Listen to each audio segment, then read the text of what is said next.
പറഞ്ഞപ്പോ സഹാബത്തിന് അതിന് പ്രശ്നമൊന്നുമില്ല. പക്ഷേ മുനാഫിക്കുകളെ നേതാവായ അബ്ദുല്ലാഹിബ്നു ഉബൈ, ആ അബ്ദുല്ലാഹിബ്നു ഉബൈ അത് കേട്ടപ്പോഴേ ഇങ്ങനെ മനസ്സുകൊണ്ട് അത് കെണ്ണിക്കാൻ എന്തിന്റെ വഴി?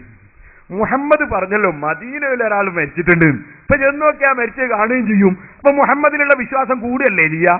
അപ്പൊ അതൊന്ന് കെണ്ണിക്കാൻ മുഹമ്മദിന് അത്രയൊന്നും വിവരമില്ല എന്ന് വരുത്താൻ എന്തുണ്ട് വഴി? നീ മുനാഫിക്കിന്റെ നേതാവായ അബ്ദുല്ലാഹിബ്നു ഉബൈ ഇങ്ങനെ ചിന്തിച്ചു. മുജാഹിദ് മൗലവിമാർ ചിന്തിക്കുന്ന ചിന്ത എവിടുന്ന് വന്നു എന്നാണ് ഞാൻ പറയുന്നത്. അങ്ങനെ ഇവൻ കുറെ ചിന്തിച്ചുകൊണ്ട് അവൻ പെട്ടെന്ന് തന്നെ ഒരു യോഗം വിളിച്ചുകൂട്ടി. എറണാകുളത്തല്ല, ആ ബൈക്ക് തന്നെ ഒരു യോഗം വിളിച്ചുകൂട്ടി.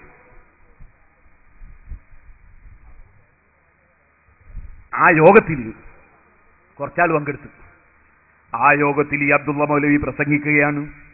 പ്രസംഗത്തിൽ ഈ അബ്ദുള്ള മൗലവി പറയുകയാണ്, അലാ തഅജബൂന മിൻ ഹാദർ റജുലി, ഈ മനുഷ്യനെ കുറിച്ച് നിങ്ങൾക്ക് അത്ഭുതമില്ലേ? ഈ മനുഷ്യൻ തന്നെ മുഹമ്മദ് നബി സല്ലല്ലാഹു അലൈഹി വസല്ലം തങ്ങളെ സംബന്ധിച്ച, അല്ലാതെ അലാ തഅജബൂന മിൻ റസൂലില്ലാഹിനോ മിൻ നബിയില്ലാഹി എന്ന് പറയാൻ അവന് കിട്ടൂല. കാരണം അവൻ നമ്മളെപ്പോലെ തന്നെ മനുഷ്യനാണല്ലോ വിശ്വാസം.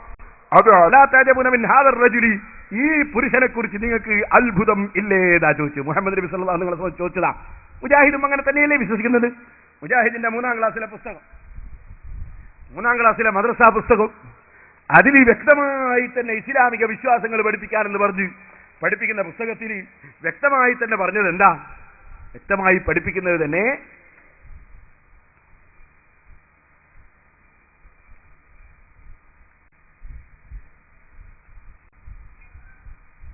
എല്ലാ പ്രവാചകന്മാരും സാധാരണ മനുഷ്യർ തന്നെയായിരുന്നു എന്നാണ്. അപ്പൊ ഈ എല്ലാ പ്രവാചകന്മാരും സാധാരണ മനുഷ്യർ തന്നെയായിരുന്നു എന്ന് വിശ്വസിക്കുന്ന മുജാഹിദ് സഹോദരന്മാരെ, ആ മുജാഹിദിന്റെ അതേ ആശയം തന്നെ പറയുന്ന അബ്ദുല്ലാഹിബ്നു ഉബൈ, ആ അബ്ദുല്ലാഹിബ്നു ഉബൈ മുഹമ്മദ് നബിയെ കുറിച്ച് പ്രയോഗിച്ച വാചകമാണ് അലാ തഅജബൂന മിൻ ഹാദർ റജുലി, ഈ മനുഷ്യനെ കുറിച്ച് നിങ്ങൾക്ക് അത്ഭുതം ഇല്ലേ എന്ന് ചോദിച്ചു. അയാൾ പറഞ്ഞു, നിങ്ങൾ അത്ഭുതപ്പെടുന്നില്ല ഇയാളെ പറ്റി? മദീനയിൽ ഒരാൾ മരിച്ചു എന്ന് അയാൾ പറയും. എന്നാൽ അതേ മനുഷ്യൻ തന്നെ നമ്മളോട് പറയുന്നത് അയാൾ ഒട്ടകം തെരഞ്ഞു പിടിച്ച് കൊണ്ട കൊടുക്കണോ, അയാൾ ഒട്ടകം നോക്കിയെടുക്കണം. നമ്മളോട് പറയും, ഇയാൾക്ക് അങ്ങനെ ഒരു വിവരം ഉണ്ടെങ്കിൽ ഇയാളെ സ്വന്തം ഒട്ടകം അയാൾക്ക് മൊഴിയെത്തുകയാണെങ്കിൽ നോക്കി കണ്ടുപിടിച്ചൂടെ? ഇതാണ് അബ്ദുല്ലാഹിബ്നു ഉബൈന്റെ സംശയം. ഇത് തന്നെ ഇവിടുന്ന് പ്രസംഗിച്ച മൗലവിയും പറഞ്ഞു. പക്ഷെ ഇതല്ല, വേറൊരു സംഭവമാണ് മാത്രം. എന്താ ഇവിടുന്ന് പ്രസംഗിച്ച മൗലവി പറയുന്നത്? അബിസീനിയയിലെ രാജാവ് മരിച്ചപ്പോ അതെ അദ്ദേഹത്തിന്റെ മയ്യിത്ത് നിസ്കാരം മരിച്ച വിവരവും പറഞ്ഞിട്ട് അള്ളാന്റെ റസൂൽ മദീനത്തുനിന്ന് നിസ്കരിക്കുന്നു. എന്നാൽ അതേ മുഹമ്മദ് നബി വേറൊരാളെ കബറ്, അയാളെപ്പാ മരിച്ചത്, അയാളെന്താ ആയത്? ഇനി മരിച്ചോ എന്നാ പിന്നെ അയാളെ കബർ എവിടെയാണെന്ന് നിങ്ങൾ കാണിച്ചു തരണോ? ദുല്ലൂനി അലാ കബരിഹ അല്ലെ കബരിഹി, കബറൊന്ന് കാണിച്ചു തരണോ എന്ന് പറഞ്ഞിട്ട് കൂട്ടിക്കൊണ്ടുപോയിട്ട് മുഹമ്മദ് നബി ആളുകളോട് കബർ കാണിക്കാൻ പറയുന്നു. അപ്പൊ മനസ്സിലായില്ലേ മുഹമ്മദ് നബിക്ക് പറഞ്ഞ കാര്യം അറിയൂലാണ്. ഇവിടുന്ന് പ്രസംഗിച്ച മൗലവിയും സമർപ്പിക്കുന്നത് അബ്ദുല്ലാഹിബ്ന്റെ അതേ സമർത്ഥനം തന്നെ. അങ്ങനെയാണെങ്കിൽ ഇതും പറയാൻ കഴിയണ്ടേ, ഇതും കാണണ്ടേ? ഇത് തന്നെയാണ് അബ്ദുല്ലാഹിബ്നെ അന്നും പറഞ്ഞത്. ആ മുനാഫിക്കിന്റെ അതേ സംശയം ഇന്നത്തെ മുജാഹിദിന് യാതൊരു വ്യത്യാസമില്ല. അങ്ങനെയാണെങ്കിൽ ഇതും കാണണ്ടേ എന്നാ. എന്നാൽ നിങ്ങളറിയോ, ബഹുമാനപ്പെട്ട സഹാബത്ത് സുന്നത്ത് ജമാഅത്തിന്റെ പടയാളികളാണ്. ആ സഹാബികൾ ഈ മുനാഫിക്കായ അബ്ദുല്ലാഹിബ്നു ഉബൈ പറഞ്ഞ വിവരമറിഞ്ഞപ്പോ ഉടനെ തന്നെ നബി സല്ലല്ലാഹു അലൈഹി വസല്ലം തങ്ങളോട് പറഞ്ഞു, നബിയെ, അബ്ദുല്ലാഹിബ്നു ഉബൈ തങ്ങളെ നിസാരപ്പെടുത്തി ഇങ്ങനെ പറഞ്ഞു നടക്കുന്നുണ്ട്. എന്താ പറഞ്ഞു നടക്കുന്നത്? മദീനയിൽ ഒരാൾ മരിച്ച വിവരം ഇവിടുന്ന് പറയുന്ന ഇയാൾക്ക് എന്തുകൊണ്ട് സ്വന്തം ഒട്ടകം എവിടെയെന്ന് പറയാൻ കഴിയുന്നില്ല എന്ന് പറയുന്നുണ്ട് എന്ന് പറഞ്ഞപ്പോ നബി സല്ലല്ലാഹു അലൈഹി വസല്ലം ഉടനെ തന്നെ ഒരു സുന്നി സമ്മേളനം വിളിച്ചുകൂട്ടി. ആ സുന്നി സമ്മേളനത്തിൽ അഷ്റഫുൽ ഖൽഖ് സല്ലല്ലാഹു അലൈഹി വസല്ലം തങ്ങളെ സഹാബത്തിനെ മുഴുവനും ഒരുമിച്ച് കൂട്ടിയിട്ട് റസൂലുള്ള പ്രസംഗിക്കുകയാണ്. ആ പ്രസംഗത്തിൽ അല്ലാഹുവിന്റെ റസൂല് പറയുകയാണ്, അലാ ഇന്നഹു ബലഗനി അൻ ബഅദുൽ മുനാഫിഖീന, ചില കപടവിശ്വാസികളിൽ നിന്ന് എനിക്ക് അറിവ് ലഭിച്ചു, എനിക്കറിയാൻ സാധിച്ചു. ഇന്നഹു ബലഗനി അന്ന ബഅദൽ മുനാഫിഖീന, ചില കപടവിശ്വാസികൾ ഇങ്ങനെ പറഞ്ഞതായി, ഖാലു കൈത വകൈത, ഇങ്ങനെയും ഇങ്ങനെയുമൊക്കെ പറഞ്ഞതായി എനിക്ക് വിവരം ലഭിച്ചു. അതായത് മദീനയിൽ കിടക്കുന്ന ഒരാൾ മരിച്ച വിവരം പറയുന്ന എനിക്ക് എന്തുകൊണ്ട് എന്റെ ഒട്ടകം തെരഞ്ഞു പിടിക്കാൻ നിങ്ങളോട് പറയേണ്ടി വന്നു എന്ന് പറഞ്ഞതായ വിവരം എനിക്ക് കിട്ടി എന്ന് പറഞ്ഞിട്ട് പിന്നെ റസൂലുള്ളാഹി സ്വല്ലല്ലാഹു അലൈഹി വസല്ലം അതിനെ ഗണ്ണിക്കുന്നത് എങ്ങനെയാണെന്നറിയോ? വേണ്ടി വന്നാൽ എനിക്കത് മുഅ്ജിസത്ത് മുഖേന പറയാനും കാണാനും സാധിക്കുമെന്നത് തെളിയിച്ചുകൊണ്ടാണ് അല്ലാഹുവിന്റെ റസൂലിന്റെ മറുപടി. റസൂലുള്ള പറയുകയാണ്, ഇന്നനാഖതീ ഫീ ഹാദ ശഅബി ഖദ് തഅല്ലഖ സിമാമുഹാ ബിശജറ. അതുകൊണ്ട് എനിക്ക് മറഞ്ഞ കാര്യം കാണണം, അറിയണം, പറയണം എന്നുദ്ദേശിച്ചാൽ എനിക്കതിന് സാധിക്കുമെന്നത് നിങ്ങൾക്ക് തെളിയിക്കുന്ന വിധത്തിൽ ഞാൻ പറയട്ടെ എന്ന അർത്ഥത്തിൽ നബി സല്ലല്ലാഹു അലൈഹി വസല്ലം തങ്ങൾ പറയുകയാണ്, എന്റെ ഒട്ടകം ഈ കാണുന്ന പർവ്വതത്തിന്റെ മറുഭാഗത്ത് താഴ്വരയിൽ ഒരു മരത്തിന്റെ മേലെ കടിഞ്ഞാണ് കുടുങ്ങിയിട്ട് കിടക്കുന്നുണ്ട്. സഹാബികളെ, ചെന്നു നോക്കൂ, ഞാൻ പറഞ്ഞതുപോലെ ഇല്ലേ? ആ കാണുന്ന പർവ്വതത്തിന്റെ മറുഭാഗത്ത് കടിഞ്ഞാണ് കുടുങ്ങിയിട്ട് എന്റെ ഒട്ടകം അവിടെ കിടക്കുന്നുണ്ട്. ഞാൻ പറഞ്ഞതുപോലെ ഇല്ലേ? ചെന്നു നോക്കൂ നിങ്ങൾ. ആ മുനാഫിക്കായ അബ്ദുള്ളയും വേണമെങ്കിൽ കൂടെ ഒന്ന് പോയിക്കൊള്ളട്ടെ. എനിക്ക് പറയാനറിയോ, കാണാൻ കഴിയോ, അതങ്ങ് തെളിയട്ടെ എന്ന നിലക്ക് നബി സല്ലല്ലാഹു അലൈഹി വസല്ലമ തങ്ങളങ്ങ് പറയുകയാണ്. സഹാബത്ത് ചെന്നു നോക്കുമ്പോൾ ആ ഒട്ടകം പറഞ്ഞതുപോലെ മരത്തിനോട് കടിഞ്ഞാണ് കുടുങ്ങിയിട്ട് പർവ്വതത്തിന്റെ മറുഭാഗത്ത് കിടക്കുന്നത് അവർ കാണുന്നു. ഞാനിത് പറഞ്ഞു വന്നത്, ഈ മുനാഫിക്കിനോട് എന്ത് മറുപടിയാണ് നബി സല്ലല്ലാഹു അലൈഹി വസല്ലം പറഞ്ഞത്? തെളിയിച്ചു കൊടുത്തുകൊണ്ടാണ് മറുപടി പറഞ്ഞത്. അതേ മറുപടി മുജാഹിദിനോട് ഞാൻ പറയട്ടെ. ഓ മുജാഹിദേ, അല്ലാഹുവിന്റെ റസൂലിന് മറഞ്ഞ കാര്യം അല്ലാഹു അറിയിച്ചു കൊടുക്കുകയില്ലെന്ന് പറയാനോ, അല്ലെങ്കിൽ അങ്ങനെ അറിയാനുള്ളൊരു പ്രത്യേകത അല്ലാഹു അവർക്ക് നൽകുന്നില്ലെന്ന് പറയാനോ നിങ്ങൾക്ക് പരിശുദ്ധ ഖുർആനിലോ ഹദീസിലോ ഒരു തുണ്ടം തെളിവും കാണിക്കാൻ സാധ്യമല്ല. അതാണ് ഇമാം നബവി റളിയല്ലാഹു അൻഹു അവിടുത്തെ ഫതാവയില് ബഹുമാനപ്പെട്ടവര് പറഞ്ഞു, ലാ യഅലമുൽ ഗൈബ ഇല്ലല്ലാഹ് എന്നൊക്കെ തുടങ്ങിയുള്ള ചില ആയത്തുകൾ പരിശുദ്ധ ഖുർആനിലുണ്ട്. അത് കണ്ട് തെറ്റിദ്ധരിച്ചു പോകരുതെന്ന് മനസ്സിലാക്കി ഇമാം നബവി റളിയല്ലാഹു അൻഹുവിനോട് ഒരാൾ ഒരു സംശയം ചോദിച്ചപ്പോ അതിന്റെ മറുപടിയായി ഇമാം നബവി പറയുകയാണ്, അതെ, അല്ലാഹുവിന്റെ റസൂല് ധാരാളം മറഞ്ഞ കാര്യം അറിഞ്ഞതും അമ്പിയാക്കളും ഔലിയാക്കളും അറിഞ്ഞതും ഖുർആനിലും ഹദീസിലും ഉണ്ടല്ലോ. എന്നാൽ മറഞ്ഞ കാര്യം അല്ലാഹുവല്ലാതെ അറിയില്ല എന്ന് ബാഹ്യാർത്ഥം വരുന്ന ചില ആയത്തുകൾ ഖുർആനിലുണ്ടല്ലോ. ഈ ചോദ്യത്തിന്റെ ഈ സംശയത്തിന്റെ മറുപടി ഇമാം നബവി റഹിമഹുല്ലാഹ് അവിടുത്തെ ഫതാവയിൽ രേഖപ്പെടുത്തുന്നു. അല്ലാഹു തആല പറഞ്ഞതിന്റെ അർത്ഥം സ്വന്തമായി ആരും അറിയില്ലെന്നാണ്. സ്വന്തമായി അറിയൽ അല്ലാഹുവിന് മാത്രമുള്ളതാണ്. മറ്റുള്ളവരുടെ എല്ലാവരുടെ അറിവും അല്ലാഹു കൊടുത്തിട്ടുള്ള അറിവാണ്. അല്ലാഹുവിന്റെ അറിവ് മാത്രമാണ് സ്വന്തമായുള്ള അറിവ്. അതുകൊണ്ട് അറിവ് കൊണ്ട് ഇസ്തിഖ്ലാലില്ല എന്നാണ് പറഞ്ഞതിനർത്ഥം. അഥവാ സ്വന്തമായ അറിവ് അല്ലാഹുവിന് മാത്രമേ ഉള്ളൂ. അമ്പിയാക്കൾ മറഞ്ഞ കാര്യം അറിയുന്നത്, ഔലിയാക്കൾ അറിയുന്നത് അല്ലാഹു തആല കൊടുക്കുന്ന അറിവ് കൊണ്ടും കഴിവ് കൊണ്ടുമാണ്. സ്വന്തമായുള്ള അറിവല്ല. സ്വന്തമായുള്ള അറിവ് അല്ലാഹുവിന് മാത്രം. അപ്പൊ അള്ളയും പറഞ്ഞ കാര്യം അറിയും, മുഹമ്മദ് നബിയും പറഞ്ഞ കാര്യം അറിയും എന്ന് പറയുമ്പോ അള്ളാഹെ പോലെ ആവൂലേ? ഇല്ല, ആവൂല. എന്ത്? അള്ളാഹ് അറിയുന്നത്, അള്ളാഹുവിന്റെ അറിവ് ഖദീമാണ്. അള്ളാഹുവിന്റെ അറിവ് ഖദീമാണ്. എന്താ ഖദീം എന്ന് പറഞ്ഞാല്? ഈ മുജാഹിദിന് എന്ത് ഖദീം? അല്ലാഹു മൗജൂദുൻ ഖദീമുൻ ബാഖി മുഖാലിഫുൻ ലിൽ ഖൽഖി ബിൽ ഇത്ലാഖി. അല്ലാഹു തആല ഉള്ളതിന് തുടക്കം ഇല്ല. ഇതുപോലെ അല്ലാഹുവിന്റെ സവിശേഷതകൾക്കും തുടക്കം ഇല്ല. അപ്പൊ അല്ലാഹുവിന്റെ അറിവ്, ആ അറിവിന് തുടക്കം ഇല്ല.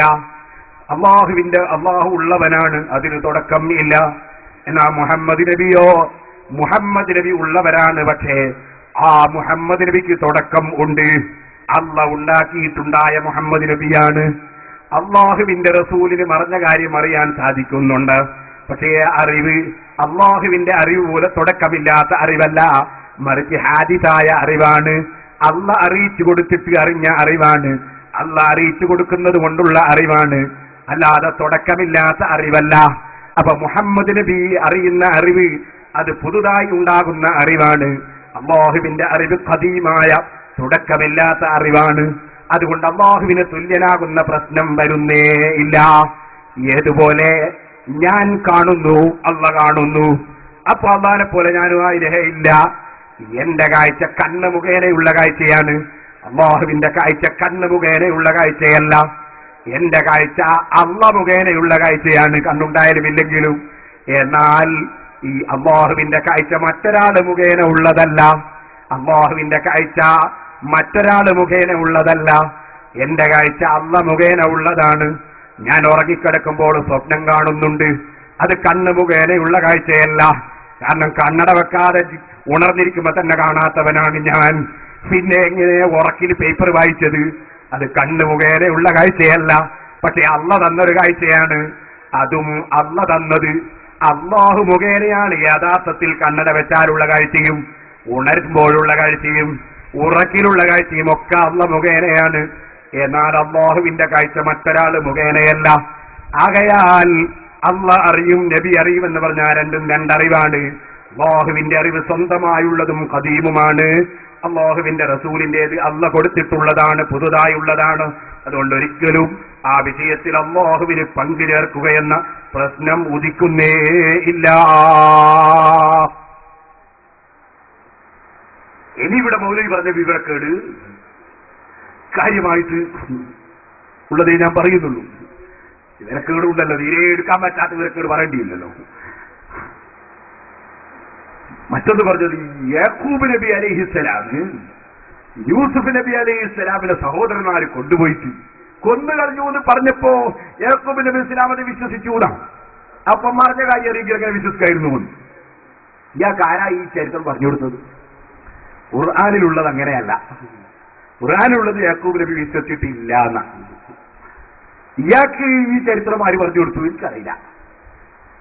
യാക്കൂബ് നബി അലൈഹി ഇസ്ലാമിനും യൂസുഫ് നബി അലൈഹി ഇസ്ലാമിനും മറഞ്ഞ കാര്യം അറിഞ്ഞു എന്നാണ് സൂറത്ത് യൂസുഫിൽ നിരവധി സ്ഥലങ്ങളിൽ അല്ലാഹു തആല പഠിപ്പിച്ചത്. മൗലവി പറഞ്ഞ പോലെ ഞങ്ങൾ ഓതിയ ഖുർആനിൽ ഞങ്ങൾ കണ്ടിട്ടില്ല.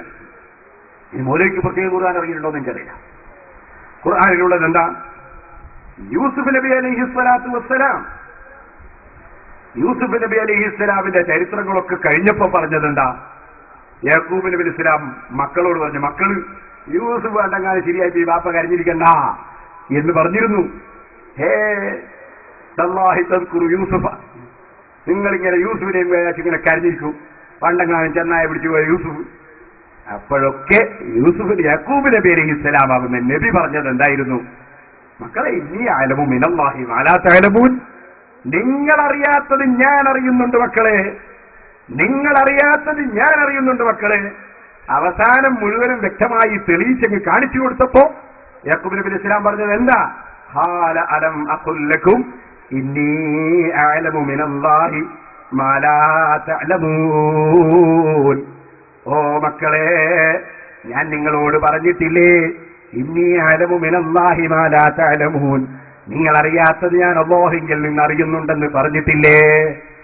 യൂസുഫ് നബി അലൈഹി സ്വലാമിനെ ചെന്നായ പിടിച്ചു എന്ന് പറഞ്ഞപ്പോൾ അതൊരിക്കലും തന്നെ യാക്കൂബ് നബി സ്വീകരിച്ചില്ല, അംഗീകരിച്ചില്ല. മറിച്ച് പറഞ്ഞത് എന്തായിരുന്നു? അല്ല ബൽ സയ്യലത്തുലക്കും അൻഫുസുക്കും അംറാ, നിങ്ങളെ മനസ്സ് നിങ്ങളോട് ചിലതൊക്കെ പറഞ്ഞ് നിങ്ങളെ പലതും പ്രവർത്തിച്ചു. ഫസബ്റുൻ ജമീൽ, ഞാൻ ക്ഷമിച്ചിരിക്കുന്നു, അഴകായ ക്ഷമിക്കുന്നു. നിങ്ങൾ ചിലതൊക്കെ പ്രവർത്തിച്ചതാണ് എന്ന് വ്യക്തമായി യാക്കൂബ് നബി അലൈഹിസ്സലാം. മക്കൾ വന്നിട്ട് ചെന്നായ പിടിച്ചുപോയി എന്ന് പറഞ്ഞപ്പോ അത് വിശ്വസിക്കാതെ കള്ളരക്തം കാണിച്ചപ്പോ ആ കള്ളരക്തം വിശ്വസിക്കാതെ വ്യക്തമായി പറഞ്ഞില്ലേ, ഓ മക്കളെ, നിങ്ങളുടെ ശരീരം നിങ്ങളെ കൊണ്ട് ചിലതൊക്കെ ചെയ്യിപ്പിച്ചു എന്നല്ലേ വ്യക്തമായി പറഞ്ഞത് ഖുർആനിലുള്ളത്. ഇതിന് തലതിരിച്ച് ഈ മൗലവിക്ക് ആരാണ് ക്ലാസ് എടുത്തു കൊടുത്തത്? ഇനി ഞാൻ ചോദിക്കട്ടെ, യൂസുഫ് നബി അലൈഹിസ്സലാമെ മറഞ്ഞ കാര്യം അറിയുന്നതിനെ സംബന്ധിച്ച് ഈ മൗലവിക്ക് മനസ്സിലാകണോ, മറ്റ് മൗലവിമാർക്ക് മനസ്സിലാകണോ? ആ സൂറത്തിന്റെ തുടക്കം എന്നെടുത്തു നോക്കൂ. തുടക്കം തന്നെ ബഹുമാനപ്പെട്ട യാക്കൂബ് നബി അലൈഹി സ്വലാത്തു വസ്സലാമിനോട് വന്ന്, ഓ ബാപ്പാ, ഇന്നി റഅയ്തു അഹദാസറ കൗകബൻ വസ്സംസ വൽ ഖമറ റഅയ്തുഹും ലീ സാജിദീൻ. ഓ ബാപ്പാ, ഞാനിതാ സൂര്യനെയും ചന്ദ്രനെയും 11 നക്ഷത്രങ്ങളെയും ഞാനിതാ കാണുന്നു, അതെനിക്ക് തലതാഴ്ത്തിയിരിക്കുന്നു, എനിക്ക് സുജൂദ് ചെയ്തിരിക്കുന്നു. ഇത് പറഞ്ഞപ്പോ യാക്കൂബ് നബി അലൈഹി ഇസ്ലാം പറഞ്ഞ വാക്ക് സൂറത്ത് യൂസുഫിലില്ലേ? എന്താ യൂസുഫ് നബിയുടെ യാക്കൂബ് നബിയുടെ വാക്ക്? ഖിയാമത്ത് നാൾ വരെയുള്ള മുഅ്മിനീങ്ങൾക്ക് അമ്പിയാക്കൾക്ക് അല്ലാഹ് മറഞ്ഞ കാര്യം അറിയിച്ചു കൊടുക്കുന്നു എന്നതിന് അത് വ്യക്തമായ തെളിവല്ലേ? ഖാല യാ ബുനയ്യ, യാക്കൂബ് നബിയുടെ മറുപടി, എന്റെ കുഞ്ഞുമോനെ, ലാ തഖ്സുസ് റുയാക അലാ ഇഖ്വതിക, നിന്റെ സഹോദരന്മാർക്ക് നീ അത് പറഞ്ഞു കൊടുക്കണ്ട, നീ കണ്ട സ്വപ്നം പറഞ്ഞു കൊടുക്കരുത്. ഫയകീദൂലക കൈദൻ, അപ്പോൾ നിന്റെ സഹോദരന്മാര് നിനക്ക് എന്തെങ്കിലും ചതിപ്രയോഗം നടത്തും. ഇന്ന ശൈത്താന ലിൽ ഇൻസാനി അദുവ്വുൻ മുബീൻ, അതേ ശൈത്താൻ അവനെപ്പോഴും ശത്രുവാണ്, ശൈത്താൻ ശത്രുവാണ്. ഇത് പറഞ്ഞുകൊണ്ട് പറയുന്നു, വകദാലിക യജ്തബീക റബ്ബുക, നീ ആ സ്വപ്നം കണ്ടതുപോലെ നിന്റെ റബ്ബ്, അപ്പോലെ നിന്റെ റബ്ബ് നിന്നെ തെരഞ്ഞെടുക്കും, നിന്നെ അല്ലാഹു തആല തെരഞ്ഞെടുക്കും. വയുഅല്ലിമുക മിൻ തഅ്വീലിൽ ഹദീസി, നിനക്ക് സ്വപ്നത്തിന്റെ വ്യാഖ്യാനം അല്ലാഹു പിന്നീട് പഠിപ്പിച്ചു തരും. വയുതിമ്മു നിഅമതഹു അലൈക, നിന്റെ അനുഗ്രഹം, അല്ലാഹുവിന്റെ അനുഗ്രഹം നിന്റെ മേൽ അല്ലാഹു പൂർത്തീകരിച്ചു തരും.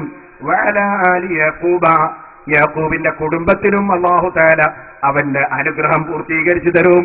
കമാ അതമ്മഹ അലാ അബവൈക, നിന്റെ ബാപ്പ, നിന്റെ രണ്ട് ബാപ്പ ഇബ്രാഹിമിനും ഇസ്ഹാഖ് അലൈഹിസ്സലാം, ആ ഉപ്പാപ്പമാർക്ക് അല്ലാഹു പൂർത്തീകരിച്ചു കൊടുത്തതുപോലെ. ഇന്ന റബ്ബക അലീമുൻ ഹകീം, നിന്റെ റബ്ബ് നന്നായി അറിയുന്നവനും ഹിക്മത്തുള്ളവനുമാണ് എന്ന് സ്വപ്നം കണ്ട സംഭവം പറയുമ്പോ തന്നെ നീ അതുപോലെ നിനക്ക് നിന്റെ സഹോദരന്മാര് മുഴുവനും, നിന്റെ ബാപ്പയും നിന്റെ കൂടെ സഹോദരന്മാരും ഉമ്മയും എല്ലാവരും നിനക്ക് വന്ന് നിന്റെ കീഴിലാകുമെന്ന് വ്യക്തമായി മുൻകൂട്ടി ബഹുമാനപ്പെട്ട യാക്കൂബ് നബി അലൈഹിസ്സലാം മറഞ്ഞ കാര്യം വ്യക്തമായി പറഞ്ഞത് സൂറത്ത് യൂസുഫിൽ ഉണ്ടായിട്ട്, ആ സൂറത്ത് യൂസുഫ് അതിന്റെ ഭാഗങ്ങൾ ഖുർആനിൽ എന്താണെന്ന് പറഞ്ഞതെന്ന് ഒന്ന് മറിച്ചു നോക്കാതെ ഈ എറണാകുളത്ത് അഭ്യസ്തവിദ്യരായ ജനങ്ങളും വിദ്യാഭ്യാസ വിചക്ഷണരും ചിന്തിക്കുന്ന ജനങ്ങളുമുള്ള ഈ പ്രദേശത്ത് വന്നിട്ട് ഖുർആൻ മറിച്ചു നോക്കാതെ ഈ മുജാഹിദുകൾ എന്തിനു പ്രസംഗിച്ചു? സഹോദരന്മാരെ, ഇവരെന്തിനെ വിവരക്കേട് ഇവിടെ വിളമ്പി? ഞാൻ ചോദിക്കട്ടെ, വ്യക്തമായി യാക്കൂബ് നബി പറഞ്ഞില്ലേ, കദാലിക യജ്തബീക റബ്ബുക വയുഅല്ലിമുക മിൻ തഅ്വീലിൽ ഹദീസ്, അപ്പോൾ നിന്നെ അല്ലാഹു തെരഞ്ഞെടുക്കും, നിനക്ക് അല്ലാഹു സ്വപ്നത്തിന്റെ വ്യാഖ്യാനം പഠിപ്പിച്ചു തരും. ആ നക്ഷത്രങ്ങൾ നിനക്ക് തലതാഴ്ത്തിയതുപോലെ എല്ലാവരും നിനക്ക് തലതാഴ്ത്തുമെന്ന് മുൻകൂട്ടി തന്നെ യാക്കൂബ് നബി അലൈഹിസ്സലാം പറഞ്ഞില്ലേ? അത് ഖുർആനിലില്ലേ? അതില്ലേ യാക്കൂബ് നബി? എന്നിട്ടും ഈ മുജാഹിദ് മൗലവിക്ക് സംശയം ഉണ്ടാകണ്ട എന്ന നിലക്ക് യാക്കൂബ് നബി മക്കളോട് അവസാനവും പറയുന്നു, അലം അഖുൽ ലക്കും ഇന്നി അഅലമു മിനല്ലാഹി മാ ലാ തഅലമൂൻ, നിങ്ങൾ സാധാരണക്കാർക്കറിയാത്ത പലതും എനിക്കറിയുമെന്ന് ഞാൻ നിങ്ങളോട് പറഞ്ഞിട്ടില്ല മക്കളെ, പറഞ്ഞിട്ടില്ല മക്കളെ എന്ന് യൂസുഫ് നബി അലൈഹിസ്സലാമിന്റെ മുമ്പിൽ എല്ലാവരും എത്തി തലതാഴ്ത്തുമ്പോഴും യാക്കൂബ് നബി പറഞ്ഞത് വ്യക്തമായി സൂറത്ത് യൂസുഫിൽ ഉണ്ടായിട്ട് എന്തിനീ മൗലവിമാര് മുസ്ലിമീങ്ങളെ കബളിപ്പിച്ചു? ഗസ്സാലി റളിയല്ലാഹു അൻഹു മുശ്രിക്ക്, ഇബ്നു ഹജർ അസ്ഖലാനി റളിയല്ലാഹു അൻഹു മുശ്രിക്ക്, ഇമാം റാസി മുശ്രിക്ക്, എല്ലാരും മുശ്രിക്ക്. പിന്നെ ആരാ സ്വർഗത്തിൽ? ഓൺലി 10 മുജാഹിദീങ്ങൾ സ്വർഗത്തിൽ, മറ്റുള്ളവരൊക്കെ മുശ്രിക്കുകൾ നരകത്തിൽ. എവിടുന്ന് കിട്ടി ഈ മതം? എവിടുന്ന് കിട്ടി ഇവർക്ക് ഈ മതം? ഈ ഇമാമിയങ്ങൾ മുഴുവനും പരിശുദ്ധ ഖുർആൻ മനസ്സിലാക്കി എഴുതി വെച്ചതിന് വിരുദ്ധമായി ഒരു മതം ഇവർക്ക് എവിടുന്ന് കിട്ടി? ഏത് ഖുർആനാണ് ഇവർ നോക്കിയത്? സഹോദരന്മാരിൽ ഇമാം റാസി റളിയല്ലാഹു അൻഹു തഫ്സീറിൽ എഴുതി വെച്ച ഫറബുൽ ഇൻദിഫാഇ ബിമാ ബിശൈഇൻ ഖലഖഹു അല്ലാഹു ലിൽഇൻദിഫാഇ ബിഹി ലാ യകൂനു മുനാഫിയൻ ലിത്തവക്കുലി അലല്ലാഹ്. അല്ലാഹു സുബ്ഹാനഹു വ തആലയുടെ മേൽ തവക്കുലാക്കുന്നതിന് എതിരാണോ അല്ലാഹു തആല സൃഷ്ടിച്ച കാര്യങ്ങളെ കൊണ്ട് ഉപകാരം സിദ്ധിക്കുന്നത്? അല്ലാഹു സുബ്ഹാനഹു വ തആല ഏറ്റവും ഉപകാരം ചെയ്യുന്നവരാരാണ്? അല്ലാഹുവിന്റെ അമ്പിയാക്കളും ഔലിയാക്കളുമാണ്.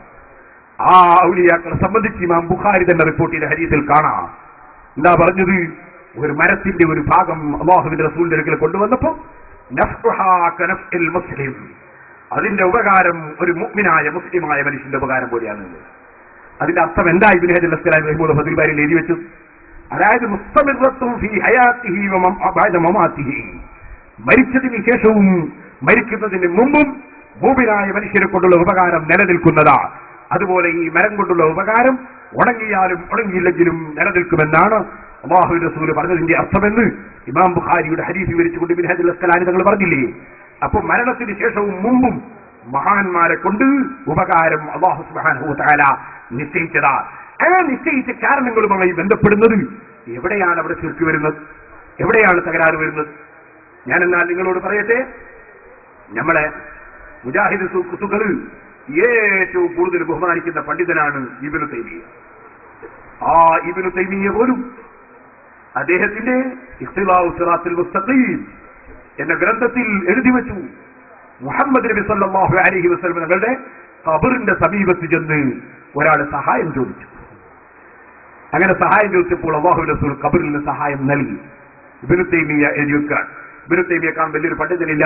മുജാഹിദ് സെന്റർ കോഴിക്കോട് 2 പ്രസിദ്ധീകരിക്കുന്ന 1.25 രൂപയുടെ കിതാബിൽ പറഞ്ഞിട്ടുണ്ട്. എന്നാൽ ആ ഇബ്നു തൈമിയ്യ ശാഫി ഇമാമിനെ കവച്ചു വെക്കുന്ന പണ്ഡിതനാണ് അവർ. അയാളെപ്പോലെ ഖുർആൻ ഹദീസും മനസ്സിലായ വേറെ ആളില്ലാതാണ്. അത് നിങ്ങൾ പറഞ്ഞാൽ നിങ്ങളാരും പറഞ്ഞല്ല. ആ ഇബ്നു തൈമിയ്യ എഴുതി വെക്കുക, അല്ലാഹുവിന്റെ റസൂലിന്റെ ഖബറിങ്കൽ പോയി സഹായം ചോദിച്ചപ്പോൾ സഹായം കിട്ടി. അപ്പൊ അതിനയാൾ പറയാതെ സഹായം കിട്ടിയത് ശരിയാണ്, റസൂൽ സഹായിച്ചതും ശരിയാണ്. അതിന് പക്ഷേ എനിക്കൊരു ന്യായം പറയാനുണ്ട്. അയാൾ പറയാൻ എനിക്കതിനൊരു മറുപടി പറയാനുണ്ട്. എന്താ മറുപടി? മുഹമ്മദ് നബി സഹായം കൊടുത്തതിന്റെ കാരണം ഇയാള് ഖബറിന്റെ അടുക്കൽ വന്ന് എന്നോട് ചോദിച്ചിട്ട് ഞാൻ സഹായിച്ചില്ലെങ്കിൽ മുഹമ്മദ് നബി എന്റെ നേതാവായിട്ട് ഞാനൊരു കാര്യം പറഞ്ഞിട്ട് പരിഗണിച്ചില്ലല്ലോ എന്ന് മനസ്സിലാക്കി അയാളെ ഈമാനിന് കേടുവരണ്ടെന്ന് മനസ്സിലാക്കിയിട്ട് റസൂലുള്ള കൊടുത്തതാണ്. ഇബ്നു തൈമിയ്യ പറഞ്ഞ മറുപടിയാണ്. മുഹമ്മദ് നബിയോട് ചോദിച്ചിട്ട് തന്നില്ലല്ലോ എന്ന് മനസ്സിലാക്കി അയാളെ ഈമാനിന് കേടുവരണ്ടെന്ന് വിചാരിച്ചിട്ട് റസൂലുള്ള കൊടുത്തതാണ്. അപ്പൊ മനസ്സിലായില്ലേ സാധുക്കളെ, ചോദിച്ചുകൊണ്ട് ഏതാണ് ഈമാനിന് കേടുവരൂല, കൊടുത്തില്ലെങ്കിൽ ആ കേടുവരാൻ. അവന് നമ്മളല്ലല്ലോ നോക്കേണ്ടത്, തരേണ്ടവരല്ലേ നോക്കേണ്ടത്, നമ്മളെ നോക്കേണ്ടില്ലല്ലോ. ചോദിച്ചത് കൊണ്ട് ഈമാനിന് കേട് വന്നിട്ടില്ല എന്ന് ഓർത്തില്ലേ? അല്ല, ചോദിച്ചത് കൊണ്ട് ഈമാനിന് കേട് വന്നിട്ടുണ്ടെങ്കിൽ പിന്നെ കൊടുത്തിട്ട് പിന്നെ അയാളെ ഈമാൻ എങ്ങനെ രക്ഷിക്കാനാ? അയാൾ പിന്നെയും ചോദിക്കല്ലേ ചെയ്യാ, പിള്ളേര് കുഫർ പിന്നെയും വരികയല്ലേ ചെയ്യാ, കിട്ടിക്കൊണ്ടിരിക്കുമ്പോൾ ചോദിച്ചോണ്ടിരിക്കല്ലേ ചെയ്യാ. ഇത് നിങ്ങൾ ഈ ശാഫി ഇമാമിനെ കവച്ചു വെക്കുന്ന പണ്ഡിതൻ എന്ന് നിങ്ങൾ പരിചയപ്പെടുത്തിയ ഇബ്നു തൈമിയ്യ അവസാനം മറുപടി പറഞ്ഞിട്ട് കുളത്തിലിറങ്ങിയത് ഇങ്ങനെയല്ലേ? അത് ഇഖ്തിലാഉ സിറാത്തുൽ മുസ്തഖീമിന്റെ ഗ്രന്ഥത്തിലില്ലേ? എന്റെ വണ്ടിയിലുണ്ട് കിതാബ്, ഞാൻ വെറുതെ പറയല്ല. വല്ല മൗലവിമാർക്കും സംശയമുണ്ടോ? ഞാനിത് പറഞ്ഞു വരുന്നത് വഫാത്തിന് ശേഷവും വഫാത്തിന് മുമ്പും. അതുകൊണ്ടല്ലേ ഇന്നും മദീനയിൽ പോയാൽ, ഞാൻ ഈ അടുത്ത് 8 ദിവസം മുമ്പ് കഴിഞ്ഞതിന്റെ മുമ്പത്തെ വെള്ളിയാഴ്ച ഞാൻ മദീനയിലുണ്ട്. അന്നും ഞാൻ നോക്കിയിട്ടുണ്ട് മദീനയിൽ അല്ലാഹുവിന്റെ റസൂലിന്റെ ശരീരം മറവ് ചെയ്യപ്പെട്ട റൂം. ആ റൂമിന്റെ ചുമരിന്റെ മേലെ മദീന പള്ളിയുടെ ഒരു ചുമരാണ്. ആ ചുമരിന്റെ മേലെ ഇപ്പോഴും എഴുതി വെച്ചത് ബാക്കിയില്ലേ? യമൻ തഫജ്ജറത്തിൽ അൻഹാറു നാബിഅതൻ മിൻ ഇസ്ബഅൈഹി ഫറവൽ ജൈശ ബിൽ മദദി. സൈന്യങ്ങൾക്ക് കയ്യിന്റെ വിരലിലൂടെ വെള്ളം കൊടുത്ത് സഹായിച്ച നബിയേ. എന്താ കാരണം? കാരണം എന്താണ്? കാരണം മദീന പള്ളിയുടെ ചുവരിന്റെ മേലെ എഴുതി വെക്കാൻ കാരണം മാബൈന ബൈതി വ മിൻബരി റൗളത്തും മിൻ റിയാദിൽ ജന്ന. എന്റെ വീട് അഥവാ റസൂലുള്ളാഹിന്റെ ഖബർ നിൽക്കുന്ന സ്ഥലമാണ്. എന്റെ ഖബറിന്റെയും മിമ്പറിന്റെയും ഇടയിലുള്ള സ്ഥലം അത് സ്വർഗത്തിന്റെ തോട്ടമാണെന്ന് പറഞ്ഞ തോട്ടത്തിൽ നിന്ന് നിങ്ങളൊന്ന് ഇടത്തോട്ട് തിരിഞ്ഞു നോക്കിയാൽ ആ സ്വർഗത്തോട്ടത്തിലുള്ളതല്ലേ സഹോദരന്മാരെ? വ്യക്തമായി എഴുതി വെച്ചതല്ലേ? ഇന്നും സ്വർഗത്തിന്റെ തോട്ടത്തിൽ പള്ളിയുടെ ചുമരിന്റെ മേലെ ബാക്കിയുള്ളതല്ലേ? യമൻ തഫജ്ജറത്തിൽ അൻഹാറു നാബിയതൻ മിൻ ഇസ്ബഅൈഹി ഫറവൽ ജൈശ ബിൽ മദദി. സൈന്യത്തിന് വെള്ളം കൊടുത്ത് സഹായിച്ച നബിയെ. എങ്ങനെ? കയ്യിന്റെ വിരലിലൂടെ വെള്ളം കൊടുത്ത് സഹായിച്ച നബിയെ. ബുഖാരി മറിച്ചു നോക്കിയാൽ കാണാം, ഇസ്തക്കാ ഇലൈഹിന്നാസു മിനൽ അത്സി. ദാഹത്തിന്റെ കാഠിന്യത്താൽ സഹാബത്ത് റസൂലുള്ളാഹിനോട് വേവലാതിപ്പെട്ടു. നിങ്ങൾ പഠിച്ച ഖുർആനല്ലല്ലോ സഹാബികൾ പഠിച്ചത്, നിങ്ങൾ ഖുർആൻ ദുർവ്യാഖ്യാനം ചെയ്തല്ലേ പഠിച്ചത്. സഹാബത്ത് പഠിച്ചത്, ഇമാം ബുഖാരി പഠിച്ചത്, ബുഖാരിയിലുള്ള ഹദീസാ പറയുന്നത്. സഹാബത്ത് നബിയോട് വെള്ളത്തിന് വേവലാതിപ്പെട്ടു. മറ്റൊരു ഹദീസിൽ കാണാം സഹാബത്ത് കരഞ്ഞുകൊണ്ട് ആവശ്യപ്പെട്ടു. അങ്ങനെ നബിയുടെ അടുക്കൽ കരഞ്ഞുകൊണ്ട് കുട്ടികൾ ഉമ്മയുടെ അടുക്കൽ ചൊല്ലുന്നത് പോലെ കുട്ടികൾ വരുന്നത് പോലെ വന്നിട്ട് വെള്ളത്തിന് ആവശ്യപ്പെട്ടു. കയ്യിന്റെ വിരലിലൂടെ മോചിതത്തിലൂടെ അല്ലാഹുവിന്റെ റസൂൽ വെള്ളം കൊടുത്തു. ഈ നിലക്കുള്ള സംഭവം നടന്നതുകൊണ്ട് ഇന്നും അവിടെ എഴുതി വെച്ചിരിക്കുകയല്ലേ അല്ലാഹുവിന്റെ റസൂലിനെ വിളിച്ച് സഹായം ചോദിക്കുന്ന പദ്യം. ഒന്നല്ല, വേറെയും ഒരുപാടുണ്ട്. ഞാൻ ഒന്ന് മാത്രം ഇപ്പോൾ ഉദ്ധരിച്ചതാണ്. എന്നാൽ ഇനിയും നിങ്ങൾ കണ്ടോ, അല്ലാഹുവിന്റെ റസൂലിന് അഭിമുഖമായി നിന്നുകൊണ്ട് സിയാറത്ത് ചെയ്യാൻ നിന്നാൽ അവിടെയും അതാ തൂണിന്റെ മേലെ സ്വർണ്ണലിപി കൊണ്ട് എഴുതി വെച്ചിട്ടില്ലേ, നബി സല്ലല്ലാഹു അലൈഹി വസല്ലം തങ്ങളുടെ ഖബറിന്റെ ആ ചുമരിന്റെ മേലെ തൂണിന്റെ മേലെ എഴുതി വെച്ചിട്ടില്ലേ, യാ ഖൈറ മൻ ദുഫിനത് ബിൽഖാഇ അഅ്ദുമുഹു ഫാതാബ മിൻ തീബിഹിന്നൽ ഖാഉ വല്ലകമു നഫ്സി ഫിദാഉൻ ലിഖബ്രിൻ അൻത സാകിനുഹു ഫീഹിൽ അഫാഫു വഫീഹിൽ ജൂദു വൽ കറമു. ഓ നബിയെ, തങ്ങളെ ഖബറിൽ നിന്ന് ധാരാളം ഔദാര്യങ്ങൾ ലഭിച്ചുകൊണ്ടിരിക്കുന്നു, ധാരാളം സംഭാവനകൾ ലഭിച്ചുകൊണ്ടിരിക്കുന്നു.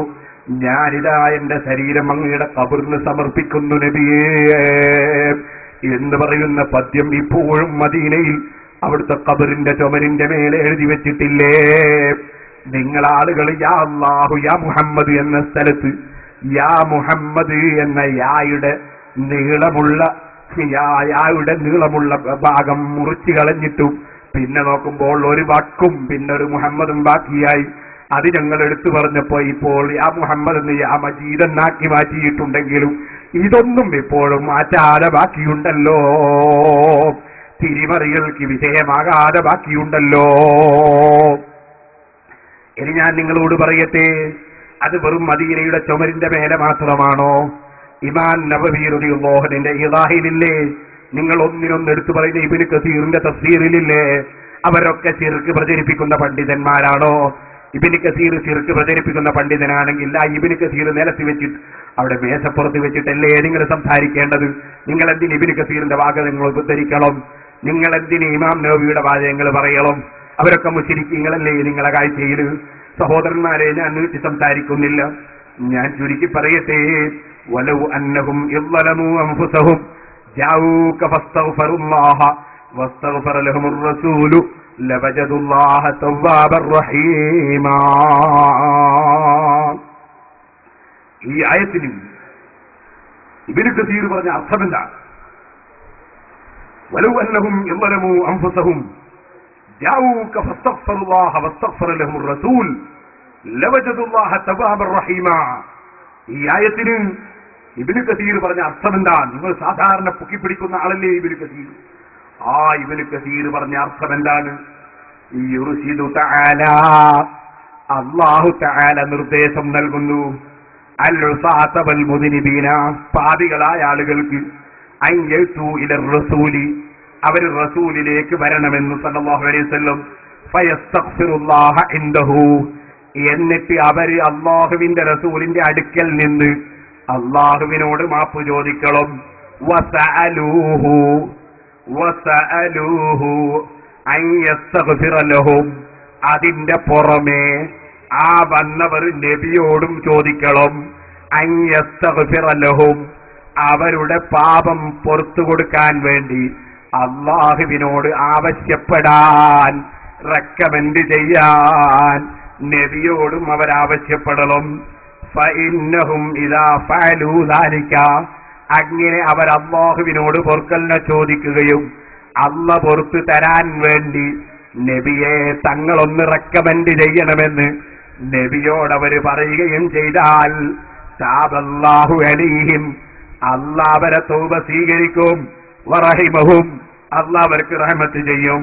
വഗഫറ ലഹും, അല്ലാഹ് അവർക്ക് പുറത്തു കൊടുക്കുകയും ചെയ്യുമെന്ന് ഇബ്നു കസീർ 1520 ഓ മൗലവിമാരെ, റസൂലുള്ളാഹി സ്വല്ലല്ലാഹു അലൈഹി വസല്ലം തങ്ങളോട് റെക്കമെൻഡിന് വേണ്ടി ആവശ്യപ്പെടണമെന്ന് ഈ ആയത്ത് വ്യക്തമായി തന്നെ പഠിപ്പിക്കുന്നുണ്ടെന്ന് ഞങ്ങളാരും പറഞ്ഞതല്ലല്ലോ, ഇബ്നു കസീർ പറഞ്ഞിട്ടില്ലേ? ആ മുഫസ്സിരീകൾ മുഴുവനും ശിർക്ക് പറയുന്നവരാണോ? അതേ സമയത്ത് മാളിയക്കൽ സുലൈമാൻ സഖാഫിയുടെ ഒരു പുസ്തകത്തിൽ ഈ ആയത്തിന് ശരിയായ അർത്ഥം ഈ പറഞ്ഞ വിശദീകരണം ഇല്ലാതെ ഒരു സ്ഥലത്ത് കൊടുത്തു. എന്നാൽ വേറൊരു സ്ഥലത്ത് അർത്ഥം പറയുമ്പോൾ എന്തോ വാചകം വിട്ടുപോയി. അതേ പുസ്തകത്തിൽ തന്നെ അതുപോലെ ആ പുസ്തകത്തിൽ പല ഹറക്കത്തുകളും നീതി പേർക്കുന്ന സമയത്ത് തെറ്റിപ്പോയ കൂട്ടത്തിൽ ഒരു സ്ഥലത്ത് റസൂലാന്ന് ഹർക്കത്തും തെറ്റിപ്പോയി. അത് വലിയ ഒരു ആശയമായി ഞങ്ങളെ വലിയ ആശയമാക്കി മാറ്റി ഖുർആനിൽ തിരിമറി നടത്തി എന്നൊക്കെ പറഞ്ഞ് ഒറ്റപ്പാടുണ്ടാക്കാൻ ശ്രമിക്കുകയാണ് മൗലവിമാർ. എന്നാ അതിന്റെ നേരെ ഇപ്പോഴത്തെ പേജിന് ശരിയായ നിലക്കുണ്ട്. ഇവിടെ ഒരു പെശക് അച്ചടി പെശക് സംഭവിച്ചതും അതുപോലെ ഒന്നോ രണ്ടോ വാചകങ്ങൾ അദ്ദേഹം എഴുതാനോ അല്ലെങ്കിൽ എഴുതിക്കൊടുത്തത് അച്ചടിക്കാനോ വിട്ടുപോയതും അത് വലിയ വിഷയമാക്കിയിട്ടെടുത്ത് ഖുർആനിൽ തിരിമറി ചെയ്തു. എന്നാൽ ഞാൻ ചോദിക്കുന്നു, എന്തിന് ഖുർആനിൽ തിരിമറി നടത്തണം? ഖുർആനിൽ ഉള്ളത് തന്നെ പറഞ്ഞാൽ അത് തെളിവല്ലേ? ഖുർആനിൽ ഉള്ളത് തന്നെ പറഞ്ഞിട്ട് ഈ ആയത്ത് ഞങ്ങൾ പലപ്പോഴും തെളിവ് പറഞ്ഞതല്ലേ? ഞാൻ തന്നെ 25 കൊല്ലമായി ഈ ആയത്ത് പറയാൻ തുടങ്ങിയിട്ട്. ഞാൻ ചോദിക്കുന്നു, വളരെ വ്യക്തമായി ഉള്ളതല്ലേ? ഇബ്നു കസീറിൽ മുഹമ്മദ് നബി സല്ലല്ലാഹു അലൈഹി വസല്ലം അടുക്കൽ ചെല്ലുക എന്ന് പറഞ്ഞാൽ വെറും പോയി അവിടെ നിൽക്കലല്ല. പണ്ട് ആലി നാവരിച്ചു പോയ പോലെ ഞങ്ങളുടെ നാട്ടിൽ വാക്കുണ്ട്. ആലി നാദാവരിച്ചു പോയതിന് എന്താണ്? ഒരു വാപ്പ വിളിച്ചിട്ട് മകൻ ആലിയോട് പറഞ്ഞു, ആലി നീ നാദാവരിച്ചു പോകണം. അപ്പൊ എന്തിനാ പോകുന്നത്, എങ്ങനെയാ പോകുന്നത് എന്നും അറിയാതെ ആലി എന്ത് ചെയ്തു? രാവിലെ സ്വയം നിൽക്കുന്നു നാദാവരിച്ചു പോയി മടങ്ങി വന്ന് ഉച്ചയായപ്പോ എന്താടാ എന്നോട് രാവിലെ നാദാവരിച്ചു പോയി. ബാപ്പ ഞാൻ പോയല്ലോ തന്നെ പോയിട്ടോടാ നീ പോയിട്ട് ഇറങ്ങി പോന്ന്. ഇവിടെ നാദാവരിച്ച് പോകണമെന്ന് പറഞ്ഞത് കുറച്ച് ആട്ടർച്ചി വാങ്ങാനാ രാവിലെ. പിന്നെ എനിക്ക് രണ്ടൊന്നും മരുന്നും വാങ്ങേണ്ടത്. ബാപ്പ നാവരത്ത് പോകണമെന്ന് പറഞ്ഞാൽ എന്തിനാ പോകുന്നത് ചോദിച്ചിട്ട് പറഞ്ഞിട്ട് പോകണ്ടടാ, നാവരത്തുള്ള പോയിക്ക് വരണ. ഇതുപോലെ മുഹമ്മദ് നബിയുടെ അടുക്കൽ ചെല്ലണോന്നല്ല പറഞ്ഞു. എന്താ പറഞ്ഞത്? ജാവൂക്ക തങ്ങളുടെ അടുക്കൽ വരണോന്ന്. അതിന്റെ അർത്ഥം എന്താ? വരണോന്നില്ല, അവിടെ നിൽക്കണോന്നാ. ഒരു മൗലവിനോട് ഒരാൾ പറഞ്ഞു, മൗലവി പറഞ്ഞു എനിക്ക് തീരെ സുഖമില്ല പരിക്കുന്നത്, എന്നാ ഡോക്ടറെടുത്ത് പോകണോന്ന്. മൗലവി എന്ത് ചെയ്ത് രാവിലെ എന്നെ ഡോക്ടറെടുത്ത് പോയി. ഡോക്ടറെടുത്ത് പോയിട്ട് നീ കുറച്ച് സമയം അവിടെ ഇങ്ങനെ നിന്ന് ഒരു ടോക്കനും എടുത്ത് അങ്ങനെ ഉള്ളിൽ കയറി ഡോക്ടറെടുത്ത് നിന്ന് ഡോക്ടർ ചോദിച്ചാൽ എന്താ വന്നത്? ഒന്നുമില്ല, എനിക്ക് സുഖമില്ലാത്തതുകൊണ്ട് ഇവിടെ ഒന്ന് വരണമെന്നൊരാൾ പറഞ്ഞിരിക്കുന്നത്. അസ്സലാമലൈക്കും ഞാൻ ഇയാളിക്ക് പോകും. എടോ ഡോക്ടറെടുത്ത് പോകണോന്ന് പറഞ്ഞാൽ അതിന്റെ അർത്ഥോ ഡോക്ടറെടുത്ത് പോയിട്ട് എന്താ വേണ്ടതെന്ന് പറയണോന്നാ. ഈ മൗലവിമാർക്ക് ഒന്നും മനസ്സിലാണ്ടായിപ്പോയി. എന്താണെന്ന് എനിക്ക് മനസ്സിലാകാത്തത്. അവ ഏതെങ്കിലും എനിക്ക് ബുദ്ധി കൊടുക്കട്ടെ. ഇത്രയും ചിന്തയില്ലാത്തൊരു വിഭാഗമായിപ്പോ ഡോക്ടറെടുത്ത് പോകണമെന്ന് പറഞ്ഞാൽ അതിൽ പെട്ടതന്നെയാ ഡോക്ടറെടുത്ത് പോവാ പറയാന്നൊക്കെ പറഞ്ഞത്. അതാ ഇവന് കസീറിനത് അറിയാം. ആയത്ത് പറഞ്ഞതിന്റെ അർത്ഥം എന്താണെന്ന് ഇവന് കസീറിന് അറിയാം. അതുകൊണ്ടാ ഇവന് കസീർ അവർക്ക് പുറത്തു കൊടുക്കാൻ അള്ളാഹുവിനോട് ആവശ്യപ്പെടണം. ആര്? മുഹമ്മദ് നബി. അതിന് ഇവർ ആവശ്യപ്പെടണം റസൂലുള്ളാഹിനോട്. അപ്പൊ നബിയോട് അവര് റെക്കമെൻഡ് തേടുകയും ചെയ്താൽ വസഅലൂഹു, നബിയോട് അവർ ചോദിച്ചു. എന്താ ചോദിച്ചത്? അയ്യഗ്ഫിറലഹും അല്ല, അയ്യസ്തഗ്ഫിറലഹും, അള്ളാഹ് പുറത്തു കൊടുക്കാൻ തങ്ങൾ ആവശ്യപ്പെടണം ഞങ്ങൾക്ക് വേണ്ടി, റെക്കമെൻഡ് ചെയ്യണം നബിയെ എന്ന് നബിയോട് ആവശ്യപ്പെടുകയും ചെയ്താൽ അള്ളാഹ് തോപ സ്വീകരിക്കും. ഇങ്ങനെ ഈ ആയത്തിൽ ഇബ്നു കസീർ അർത്ഥം പറഞ്ഞത്. ഇബ്നു കസീറിന്റെ തഫ്സീറിൽ ഇല്ലേ അത്? കാരണം അത് ഏത് ബുദ്ധിയുള്ളവരും മനസ്സിലാവും എങ്ങനെയാണ് അതിന്റെ അർത്ഥം. ഡോക്ടറേറ്റ് പോകാൻ തന്നെ പോയിട്ട് തുടങ്ങി വരില്ല, അവിടെ പോയി പറയേണ്ട വിഷയമോ. അപ്പൊ നബിയുടെ സമീപത്ത് പോയി നബിയോട് പറയണം എന്നാണ് ആ പറഞ്ഞതിനർത്ഥം. അത് ഏത് മനുഷ്യനും മനസ്സിലാവും. ഏതെങ്കിലും മനസ്സിലാകാത്തവരുണ്ടെങ്കിലോ വിചാരിച്ചിട്ടാ ഇവര് കഥ ഒന്ന് വിശദീകരിച്ചത്. അതും മനസ്സിലാകാതെയായി പോയാലോ? വിശദീകരിച്ചിട്ട് മനസ്സിലാകുന്നില്ല ഇവർക്ക്. മനസ്സിലാഞ്ഞിട്ടല്ല വിഷയം. നമ്മൾ അബ്ദുല്ലാഹി ഇബ്നു ഉബൈന്റെ സൂക്കേടാ, കാര്യം തിരിയാഞ്ഞിട്ടൊന്നുമല്ല. പിന്നെ ഉള്ളിൽ ഈമാനിങ് വേണ്ടേ? റസൂലുള്ളാഹിക്ക് സ്ഥാനം വകവെച്ചു കൊടുത്തുകൂടാ, അമ്പിയാക്കൾക്ക് സ്ഥാനം വകവെച്ചു കൊടുത്തുകൂടാ. ആ സൂക്കേടാണ്. അത് അബ്ദുല്ലാഹി ഇബ്നു ഉബൈന്റെ സൂക്കേടാണ്. പഠിച്ചോ മാറ്റമില്ലാണ്ട് നിവൃത്തിയില്ല. അപ്പൊ സഹോദരന്മാരെ ഞാൻ പറഞ്ഞു വന്നത്, അപ്പൊ ഈ ആയത്തിന് വ്യക്തമായി അല്ലാഹു സുബ്ഹാനഹു വ തആല പറഞ്ഞത് എന്താണെന്ന് നമുക്ക് ഇമാമിങ്ങൾ വിവരിച്ചു തന്നിട്ടുണ്ട്. ഇമാം റാസി വിവരിച്ചു തന്നു, അന്നഹും ഇദാ ജാഊഹു ഫഖദ് ജാഊ മൻ ഖസ്സഹു അല്ലാഹു ബിരിസാലത്തിഹി വഅക്റമഹു ബിവഹയിഹി വജഅലഹു സഫീറൻ ബൈനഹു വബൈന ഖൽഖിഹി. അല്ലാഹുവിന്റെയും സൃഷ്ടികളുടെയും ഇടയിൽ അല്ലാഹ് മധ്യവർത്തിയാക്കി നിശ്ചയിച്ച, അല്ലാഹ് ബഹുമാനിച്ച, നിസാരത്ത് കൊടുത്തുകൊണ്ട് പ്രത്യേകത നൽകിയ മഹാന്റെ അടുക്കലാണ് റസൂലുള്ളാഹിന്റെ അടുക്കൽ വരുമ്പോൾ വരുന്നത്. വമൻ കാന കദാലിക, അങ്ങനത്തെ റസൂലുള്ളാഹിന്റെ അടുക്കൽ വന്ന് പറഞ്ഞാൽ ഫൈനല്ലാഹ ലാ യർദു ശഫാഅതഹു, റസൂലുള്ളാഹിന്റെ റെക്കമെൻഡ് അല്ലാഹ് തട്ടൂല, അല്ലാഹു തആല തള്ളിക്കളയുകയില്ല. ഇത് തന്നെ നിങ്ങൾ നെഞ്ചത്ത് വീട്ടുള്ളത് തന്നെ മൗലവിയില്ലേ ഷൗക്കാനി, അയാളും പറയുന്ന അയാളെ ഫത്ഹുൽ ഖദീറിൽ യഊക മുതവസ്സിലീന ഇലൈക മുൻതസിലീന അൻ ജിനായാതിഹിം മുഖാലഫതിഹിം ഫസ്തഗ്ഫിറുല്ലാഹ ലിദുനൂബിഹിം വതദറഉ ഇലൈക ഹത്താ ഖുംത ശഫീഅൻ ഫസ്തഗ്ഫിർ ലഹും. ഓ നബിയേ, തങ്ങളടുക്കൽ അവർ തവസ്സുൽ ചെയ്യുന്നവരായി വരണം, തങ്ങളെ അടയാളനാക്കിക്കൊണ്ടുവരണം. അവരെ തെറ്റുകളിൽ നിന്നൊക്കെ അവർ പശ്ചാത്തപിക്കണം. എന്നിട്ട് അവര് തങ്ങളുടെ അടുക്കൽ വന്ന് സങ്കടം പറയണം, തങ്ങളോട് അവർ താഴ്ന്നുകേണ് പറയണം. അതാ തുടർന്ന് ഉദ്ദേശം. എന്നിട്ട് തങ്ങൾ അവർക്ക് വേണ്ടി റെക്കമെൻഡ് ചെയ്യണം. എന്നിട്ട് തങ്ങൾ അള്ളാഹുവിനോട് റെക്കമെൻഡ് ചെയ്ത് പൊറുക്കല്ല ചോദിക്കണം. അപ്പോൾ അള്ളാഹു തല സ്വീകരിക്കും. ഇങ്ങനെ പരിശുദ്ധ ഖുർആൻ ഞങ്ങളെ പഠിപ്പിക്കുന്നത് നബിയോട് റെക്കമെൻഡ് ചോദിക്കണം എന്നാണ്, റെക്കമെൻഡിന് വേണ്ടി പോകണം എന്നാണ്. നിങ്ങളിവിടെ പറഞ്ഞതോ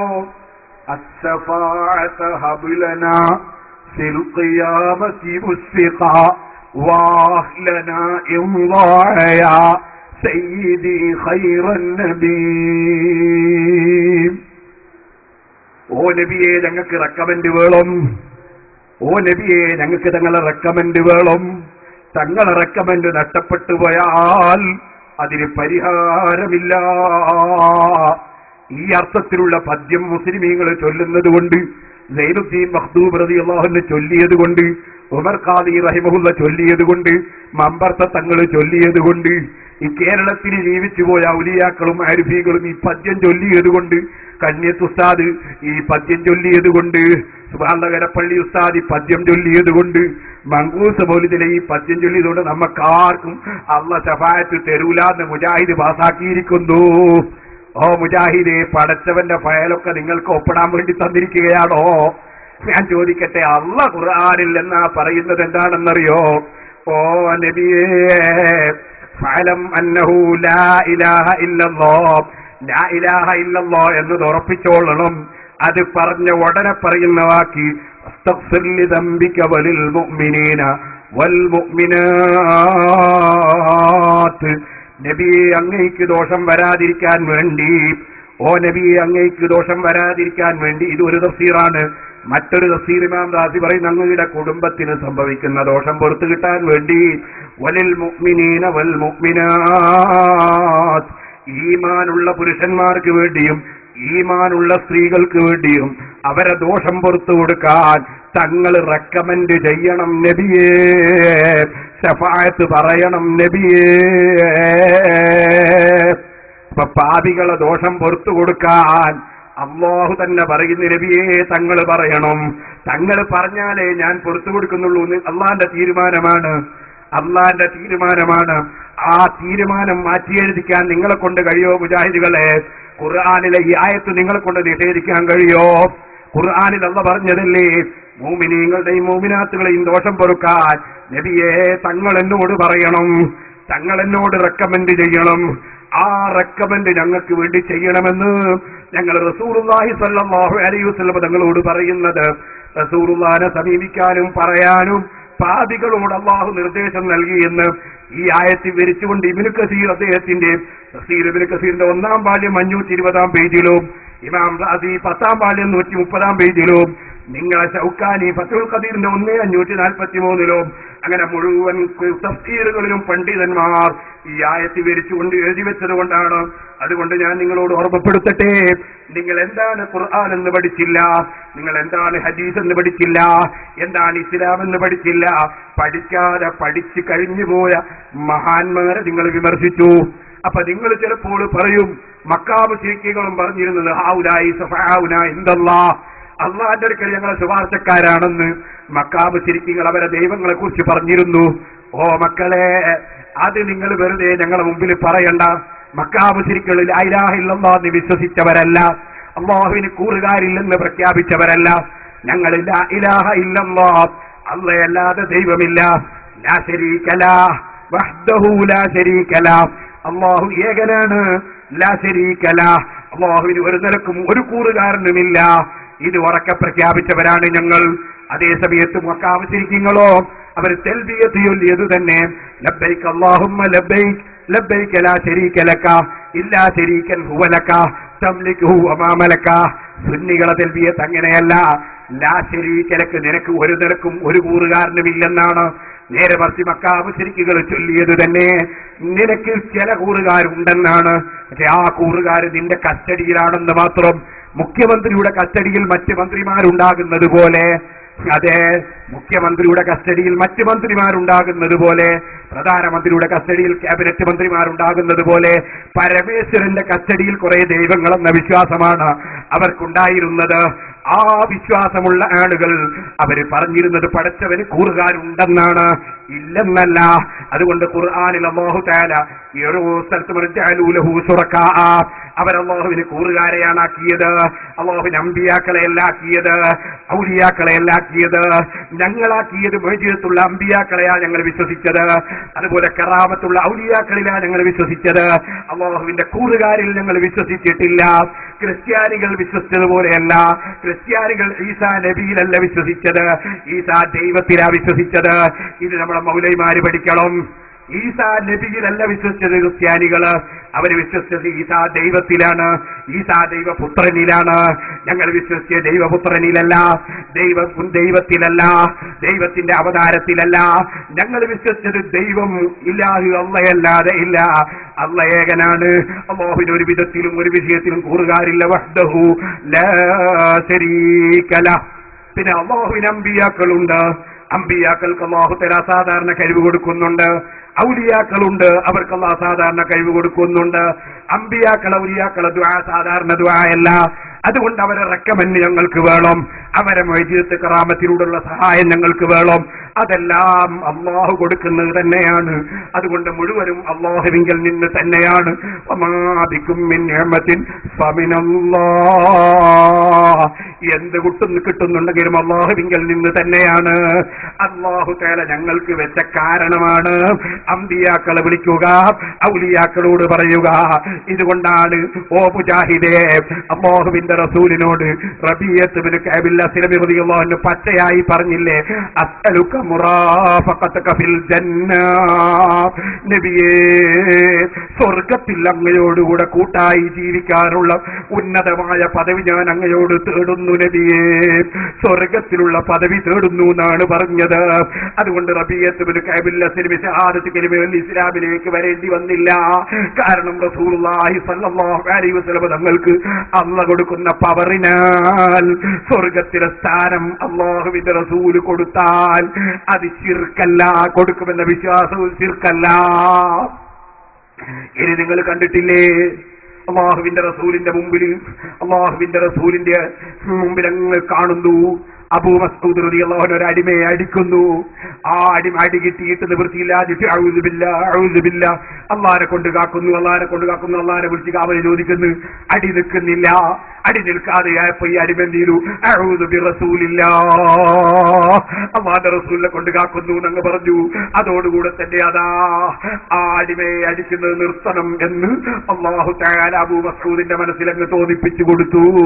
അടി നിന്നു. കാരണം എന്റെ റസൂലിനെ വിളിച്ചല്ലോ, എന്റെ റസൂലിനുള്ള ബഹുമാനം ഞാനൊന്ന് പ്രകടിപ്പിക്കുന്നു എന്ന നിലക്ക് അല്ലാഹു തആല അപ്പോൾ തന്നെ അതാ അടിയങ്ങ് നിർത്താൻ തോന്നിപ്പിച്ചു കൊടുത്തു. ഇമാം മുസ്ലിം റിപ്പോർട്ടിലെ ഹദീസിൽ കാണാം. ഇനി നിങ്ങൾ ബുഖാരി മറിച്ച് നോക്കിയാൽ അതൂബു ഇലല്ലാഹി വ ഇലാ റസൂലിഹി, ഞാൻ അല്ലാഹുവോടും തൗബ ചെയ്യുന്നു, റസൂലുള്ളാഹിനോടും തൗബ ചെയ്യുന്നു എന്ന് ആയിഷ ബീബി റളിയല്ലാഹു അൻഹ പറഞ്ഞ ഹദീസ് സഹീഹുൽ ബുഖാരിയിൽ കാണാം. അതുകൊണ്ടൊന്നും ശിർക്ക് വരൂല മൗലവിമാരെ. ആയിഷ ബീബി തൗഹീദ് പഠിച്ചവരാണ്. ഇനി മരിച്ചതിന് ശേഷമുള്ളത് കേൾക്കളോ, ബുഖാരി മറിച്ച് നോക്കൂ. അല്ലാഹുവിന്റെ റസൂല് വഫാത്തായിട്ട് കിടത്തിയ സ്ഥലത്ത് സയ്യിദുനാ അബൂബക്കർ സിദ്ദീഖ് റളിയല്ലാഹു അൻഹു വന്ന് മുഖത്ത് നിന്ന് തുണിയൊന്ന് നീക്കി, ഫകശഫ അൻ വജ്ഹിഹി, മുഖത്ത് നിന്ന് തുണിയൊന്ന് നീക്കി, എന്നിട്ട് ഫഖബ്ബലഹു സുമ്മ ബകാ, അല്ലാഹുവിന്റെ റസൂലിന്റെ മുഖമൊന്ന് ചുംബിച്ച് എന്നിട്ട് മെല്ലെ മുഖമൊന്ന് പൊക്കിയിട്ട് കരഞ്ഞുകൊണ്ടിരിക്കുന്ന സിദ്ദീഖ് റളിയല്ലാഹു അൻഹു വഫാത്തായ റസൂലുള്ളാഹിനെ ഉറക്കെ വിളിച്ചിട്ട് പറയുന്നു. എന്താ പറയുന്നത്? ബി അബി അൻത വ ഉമ്മി യാ നബിയല്ലാഹ്. മരിച്ചാൽ വിളിച്ചുകൂടാ എന്ന് ഇസ്ലാമിലൊരു പുതിയ വാദം കൊണ്ടുവന്ന് മുസ്ലിമീങ്ങളെ ഭിന്നിപ്പിക്കാൻ ശ്രമിച്ച മുജാഹിദ് മൗലവിമാരെ, സിദ്ദീഖുൽ അക്ബറിനും ഖുർആൻ അറിയില്ലായിരുന്നോ? സിദ്ദീഖുൽ അക്ബറിനേക്കാൾ ഖുർആൻ അറിയുന്നത് നിങ്ങൾക്കാണോ? വഫാത്തായ റസൂലുള്ളാഹിനെ പച്ചയായി വിളിക്കുകയാണ്. ബി അബി അൻത വ ഉമ്മി യാ നബിയല്ലാഹ്. അല്ലാഹുവിന്റെ നബിയായവരെ, എന്റെ ബാപ്പയെയും ഉമ്മയെയും അങ്ങേക്ക് ഞാൻ സമർപ്പിക്കുന്നു നബിയേ. ഓ, മരിച്ചവർക്ക് സമർപ്പിച്ചാൽ ശിർക്ക്. ഒരു സഹാബിയും അത് പറയുന്നില്ല. കാരണം ഒറ്റ മുജാഹിദില്ല സഹാബത്തിന്റെ കൂട്ടത്തിൽ, ഒക്കെ സുന്നത്തി ജമാഅത്തിന്റെ നേതാക്കളാണ്. ബഹുമാനപ്പെട്ട സിദ്ദീഖുൽ അക്ബർ ഉറക്കെ വിളിക്കുകയാണ് റസൂലുള്ളാഹിനെ. വിളിച്ചിട്ട് പറയണം, എന്റെ ബാപ്പയെയും ഞാൻ അങ്ങേക്ക് സമർപ്പിച്ചു നബിയെ, എന്റെ ഉമ്മയെയും അങ്ങേക്ക് സമർപ്പിച്ചു നബിയെ. വഫാത്തിന്റെ ശേഷം മുഖത്ത് നിന്ന് തുണിയും നീക്കിയിട്ടാ വിളിച്ചത്, കരഞ്ഞുകൊണ്ടാ വിളിച്ചത്. ബുഖാരിയിലുള്ളതാ ഹദീസ്. ഓ ഇമാം ബുഖാരിയും ശിർക്കിന് കൂട്ടും. പിന്നെ ശിർക്കില്ലാത്തത് എവിടെ? നമ്മളെ ഇസ്ലാഹി മതത്തിൽ ശിർക്കില്ലാത്ത ബുഖാരി ഇമാമും ശിർക്കിൽ റിവായത്ത് റിപ്പോർട്ട്. ഇനി നിങ്ങൾ നോക്ക്. എന്നിട്ട് വീണ്ടും പറയുന്നു, റസൂലുള്ളാഹിനോട് ജീവിതകാലത്ത് പറഞ്ഞിരുന്നത് പോലെ വഫാത്തിന് ശേഷവും പറയുകയാണ്, നബിയെ ഇന്നല്ലാഹ ലാ യജ്മഉ അലൈക മൗതതൈനി, രണ്ട് മരണം അല്ലാഹു തങ്ങൾക്ക് സംഘടിപ്പിക്കൂല നബിയെ. അമ്മൽ മൗതത്തുല്ലതി കുതിബത്തി അലൈക ഫഖദ് മുത്തഹാ, തങ്ങൾക്ക് കണക്കാക്കപ്പെട്ട വഫാത്ത് നിങ്ങൾ വഫാത്തായി കഴിഞ്ഞു നബിയെ. ജീവിച്ചിരിക്കുമ്പോൾ സംസാരിക്കുന്ന അതേ ശൈലിയിൽ സംസാരിക്കുന്നു.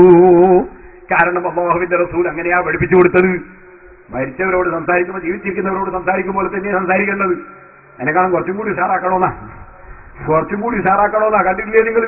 ഞാൻ ഈ സ്റ്റേജിൽ കയറി വന്നപ്പോൾ നിങ്ങളോട് സലാം ചൊല്ലില്ലേ? അസ്സലാം വലൈക്കും. നിങ്ങൾക്ക് വലൈക്കും സലാം. വെള്ളിയാഴ്ച മിമ്പർ വന്ന് ഖതീബ് സലാം ചൊല്ലില്ലേ? അസ്സലാം വലൈക്കും വറഹ്മത്തുള്ളാഹി വബറകാതുഹു. മറ്റേ ആൾ വലൈക്കും അസ്സലാം വറഹ്മത്തുള്ളാഹി വബറകാതുഹു നമ്മൾ പറഞ്ഞു. നേരെ മറിച്ച് മരിച്ച മയ്യത്തിന്റെ അടുത്ത് പോയിട്ട് സലാം ചൊല്ലുമ്പോൾ എങ്ങനെ എല്ലാവരും റസൂലുള്ള പറഞ്ഞത്? അങ്ങനെ വലിയ പോലെ മരിച്ചാലോ ഒന്ന് വിളിക്കണമെന്നാ പറഞ്ഞത്. വിളിച്ചിട്ട് പറയണം സലാം. ജീവിച്ചിരിക്കുന്ന ആളോട് സലാം പറയും, വിളിക്കേണ്ട ആവശ്യമൊന്നുമില്ല. മരിച്ചാളോ സലാം ചൊല്ലുമ്പോൾ എങ്ങനെ വിളിക്കണോ? ഇമാം മുസ്ലിം റിപ്പോർട്ടിന്റെ ഹദീസിൽ കാണാം റസൂലുള്ള പറയുന്നത് മരിച്ചവർക്ക് എങ്ങനെ സലാം പറയേണ്ടത്? അസ്സലാമു അലൈക്കും അഹ്ലദ്ദിയാരി മിനൽ മുഅ്മിനീന വൽ മുസ്ലിമീൻ. മുസ്ലിമീങ്ങളും മുഅ്മിനീങ്ങളുമായി ഈ ഖബറുകളാകുന്ന വീടുകളിൽ താമസിക്കുന്ന ഖബറാളികളെ അസ്സലാമു അലൈക്കും. ഖബറാളികളെ വിളിച്ചിട്ട് സലാം പറയണം. വേറൊരു ഹദീസിൽ അഹ്ലൽ ഖുബൂർ, ഖബറാളികളെ തന്നെ ഖബറാളികളെ അസ്സലാമു അലൈക്കും.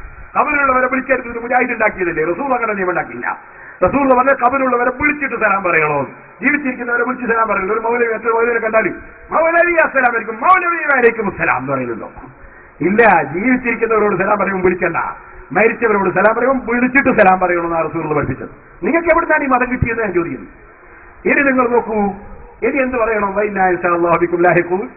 എയർപോർട്ടിൽ നിന്ന് നമ്മൾ യാത്ര പറയുമ്പോൾ പറയലില്ലേ, അടുത്ത ഇൻഷാ അല്ലാഹ് അടുത്ത തിങ്കളാഴ്ച ഞാനും വരുന്നു. അതുപോലെ വൈനാ ഇൻഷാ അല്ലാഹു ബിക്കും ലാഹിഖൂൻ കബറാളിയോട് പറയാ. ജീവിച്ചിരിക്കുമ്പോൾ പറയുമ്പോൾ തന്നെ വൈനാ നിശ്ചയമായി ഞങ്ങൾ ജീവിച്ചിരിക്കുന്ന ഞങ്ങൾ ഇൻഷാ അല്ലാഹ്. അതിന്റെ അർത്ഥം എല്ലാവർക്കും അറിയാം. ഇൻഷാ അല്ലാഹ് തന്നെ ഇൻഷാ അല്ലാഹ് ബിക്കും ലാഹിഖൂൻ അടുത്ത് തന്നെ നമ്മളും വരുന്നുണ്ട്. അപ്പൊ മരിച്ചവരോട് ജീവിച്ചിരിക്കുന്നവരോട് സംസാരിക്കുമ്പോൾ സംസാരിക്കണമെന്നല്ലേ റസൂൽ പഠിപ്പിച്ചത്. ഇനി ഖബറിൽ എടുക്കാൻ എന്താ വേണ്ടത്? ദ്വാരക്കണം. ആർക്കാ ദ്വാരക്കേണ്ടത്? മരിച്ചവർക്കും ദ്വാരക്കണം, ജീവിച്ചിരിക്കുന്നവർക്കും ദ്വാരക്കണം. അങ്ങനെയല്ലേ റസൂൽ പഠിപ്പിച്ചത്? നസ്അലുല്ലാഹ ലനാ വലക്കുമുൽ ആഫിയ. നസ്അലുല്ലാഹ, അല്ലാഹു